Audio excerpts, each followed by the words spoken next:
Gavin. I'm Kristen, and we're on location. Yeah, we are actually in Wilmington, New York, which is the foot of Whiteface Mountain, where the 1980 Olympics were. The snow jumps and downhill and all that fun stuff. We're about 20 minutes from Lake Placid, and we're actually sitting here on the West Ozable River, which is right beside us. And we've got the road here too. Because it has a nice view, right? It does. It has a great view. And if you look behind us, that is Whiteface directly behind us. And we were up there yesterday. It's over 4,000 feet, and it is a big, big mountain. And in our relationships, we always have these mountains that we're either climbing up on top of for just a little bit, or we're coming down. And that's what we thought we'd talk about today. So some mountains are the size of Whiteface. And then some mountains are just, those little, Hills. yeah, maybe they're hills. They're not quite mountains. But a lot of times when we're standing at the bottom of them, they don't have to be that big. They can be kind of those little ones. But when we're standing and looking up at them, they still seem very, very big. Yeah, I think when you're in the middle of something, it always feels harder to get through than once you're on the other side and you've accomplished that. And then also I think the more mountains you climb, your perspective changes at some point where you feel like you have accomplished these things and you're better equipped to tackle issues. Yeah, like here in the Adirondacks, in the high peaks, there are 46 high peaks. Those 46 high peaks, people go up them, and once you've done a few of them, it gets a lot easier. To me, that seems like a daunting task, because if I'm standing looking at the bottom of this thing and looking up there, and even though I've driven up there and I know how far it is up there, it still seems impossible. So in marriage, like the first time, like when we first get married, Yeah. a lot of times like we'll hit that first roadblock and it's like, wow, what do I do?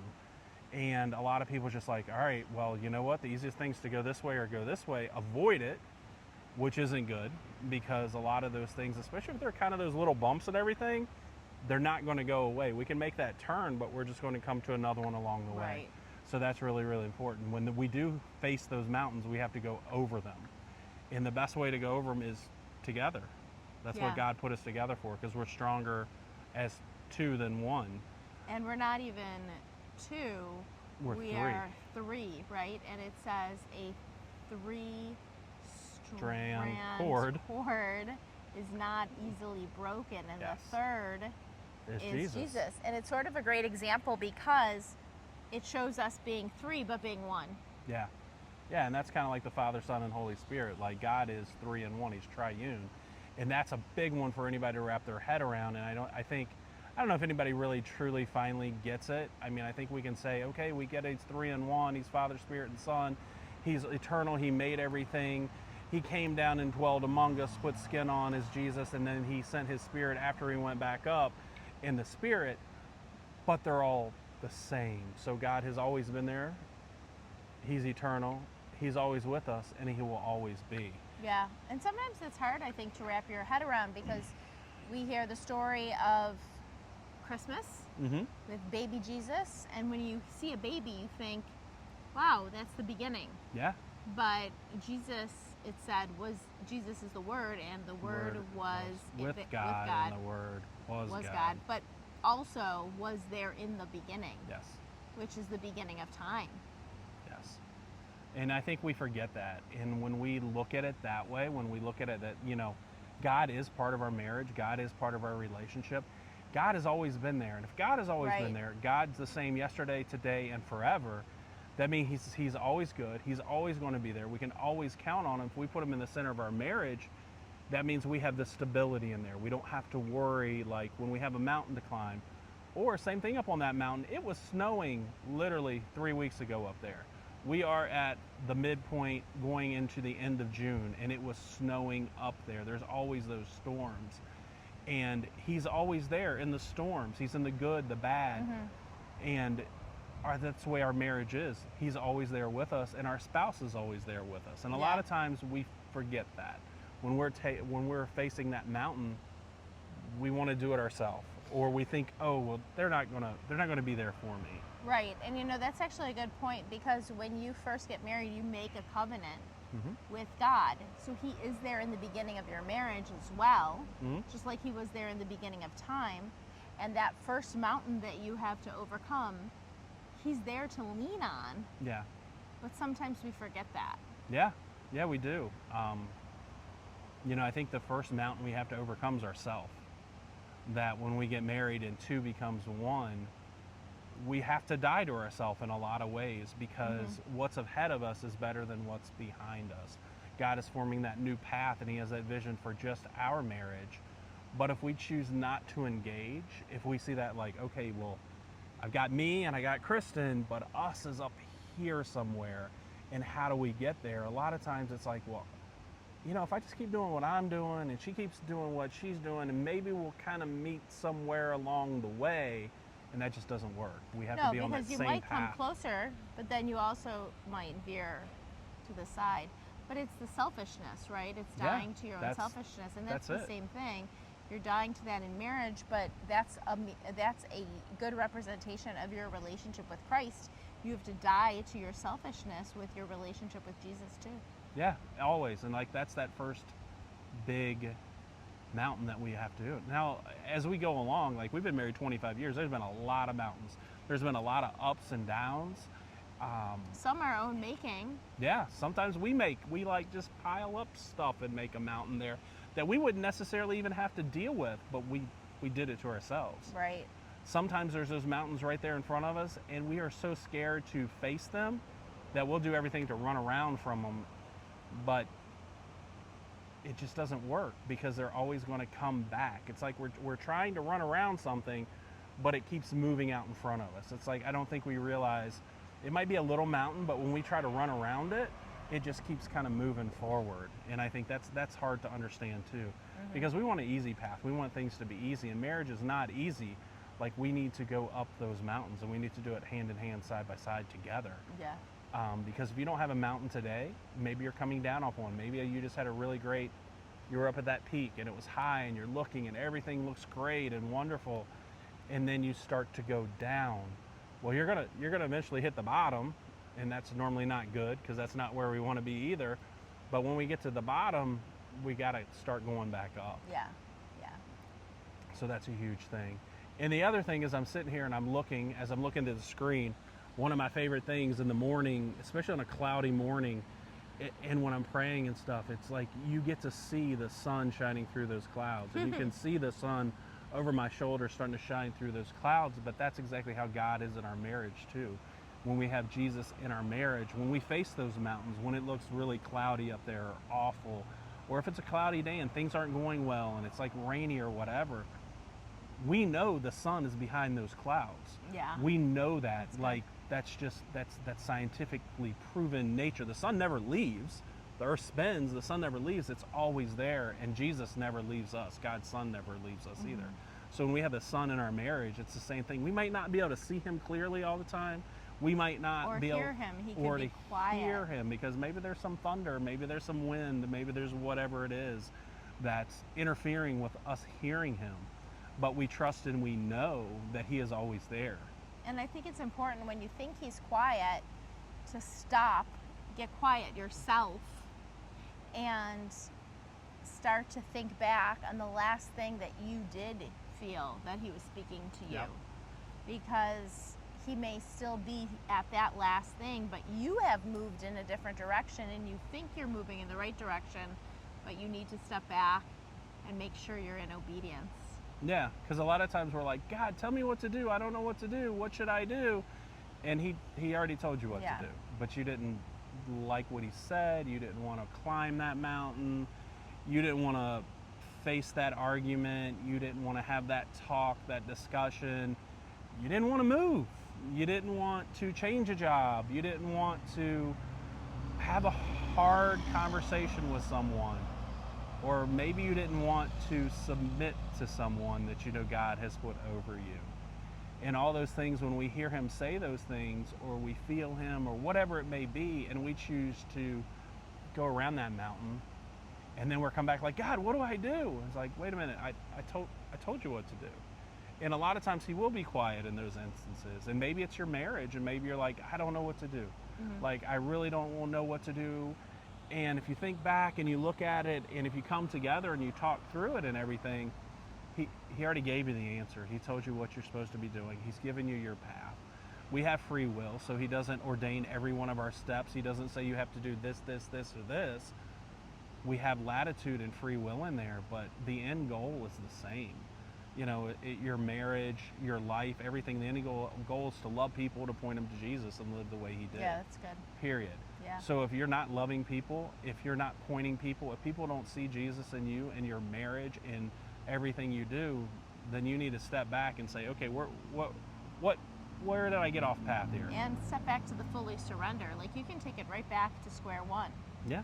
Like, if you don't even know where you lost path, start at your fully surrender.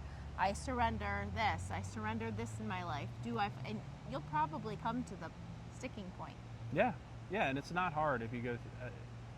Let me rephrase that. It might be hard.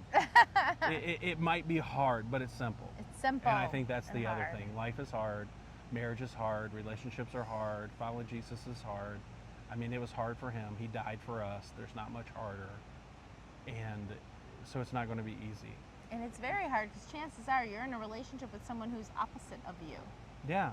And even if they're a lot alike you, they're still you're two different people, and we're two selfish people. And it's kind of like, you know, they're twins, and people have twins, and they grow up, they're boys and girls, or girls, whatever they are. At some point, those twins, as much as they work together and they know one another and everything else, they're Still individual people, Yeah. and they go in a different path. And sometimes one is better at one thing than the other, and sometimes one likes something that the other one doesn't, and stuff like that. But in marriage, you're marrying someone with a complete different history and path. Right, so that's So totally it's- different. Yeah. So if a twin can't do it, then how would we expect that we could do it? Two totally different people, totally different families of origin, background, and everything coming together. It's not going to be easy. So, I don't know. That's it. The black flies are biting, Yes, as Christine they can are see. Watching all some guy over me. fishing over here, which is pretty cool. But yeah, I mean, mountains, we all have them. We all face them. We face them each and every day. The important thing is to face them and not run from them, not run around them, not back down from them. They're and there.